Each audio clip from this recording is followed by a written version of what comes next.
And a happy Thursday to you, Michigan Nation. Today, we're going to talk about Michigan versus Nebraska. Now, I know that the game was Tuesday and today's Thursday, but I had to work Wednesday. And my shifts, when I work, my shifts are 6 to 6. So I get days off during the week. I work every other weekend. It's a really weird shift, but I promise to post the videos as soon as I can. But who wants to make a video after working a 12-hour day? Got to come home, have some dinner, take a shower, spend a little time with the wife before I go to bed. But anyways, as you all know by now, I'm sure, Michigan beat Nebraska 75 to 72 in what was a really good game and, to be honest, a really scary game. Michigan led 3-2 and then did not take the lead back until 74 to 72. And like I said, the final score was 75 to 72, so that shows you that Nebraska had the lead almost the entire game. Seems like Michigan would get within 2, and then Nebraska would stretch it to 8. Man, make no bones about it. This Nebraska team is good. They got some great shooters. Their three-point shooting in the first half was really good. I can't believe Michigan kept it within 2. But Nebraska scored 50 in the first half, but only got 22 in the second half. So their shooting went cold, and Michigan's defense got better. Michigan didn't wow you the second half themselves. They only shot 25%. So anyway, that being said, I also want to say how, like my Sparty friends want to say how their win against Rutgers was more impressive than Michigan's win against a top 5 undefeated Nebraska, simply because Michigan State played Rutgers at Rutgers. Rutgers has 8 wins. This is just absolutely a ridiculous thing to say. It doesn't make any sense.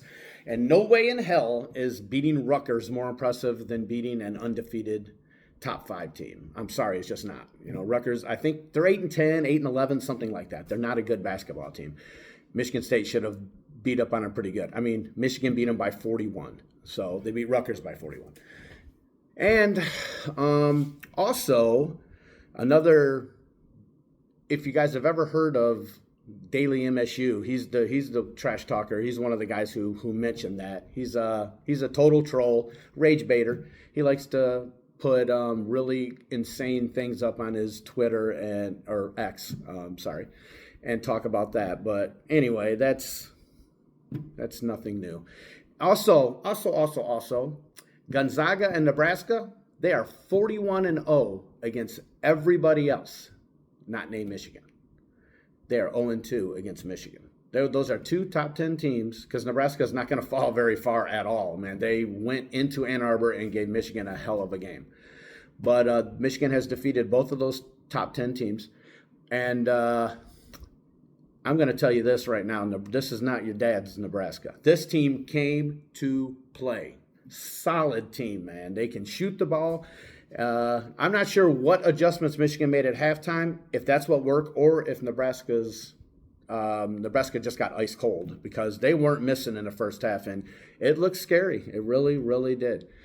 That being said, While Michigan shot 70% in the first half, they only managed 25% in the second half, with Lindenberg, Cadeau, and Burnett shooting a combined 9 for 29 from the field and a paltry 2 for 17 from three-point range. Morris Johnson was the big man. He had 17 points, 12 rebounds, while Trey McKinney added 11 off the bench. Ademara didn't play great, but he got a huge rebound at the end of the game to help seal the victory. so be proud of this win. It's a good win. Our top guys did not play their best, and we still came out. Well, Morris Wagner is one of our top guys. But other than that, our other guys struggled, as you saw there. So be proud of this win, and let's go get them this Friday. Because as you know, this Friday, we travel to I'm not on the team, but Michigan travels to East Lansing. Damn it, I always do that. East Lansing to take on the Spartans, and this is a damn good Michigan State team. All right, just because I don't like them doesn't mean I'm going to sit here and say that they're not a good basketball team, because that is a good basketball team. And if we do not bring our absolute A game, they will beat us. They just will. So we gotta. Lindenberg's got to get back his stroke. Burnett's got to play better.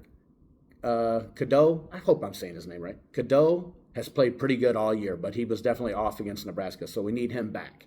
We need his assists, not his turnovers, because we had a lot of turnovers in this game. I think, was it 19? Something like that. And our free throw shooting, man, is struggling. And free throws at the end of games win you games. So we got to get back our free throw shooting. We need to roll into East Lansing, beat them on their own court, and shut them up. They can't say nothing if that happens. But they're going to continue to talk their trash if they win this game, all the way up until we play them again in Ann Arbor. And I don't think that's to the last game of the year. So we got to keep winning. So we can keep the highest seed possible going into the tournament. I love this team. This team is great. I love our coach. Our coach is awesome. So let's keep this up and let's kick some Sparty ass this week. Go Blue.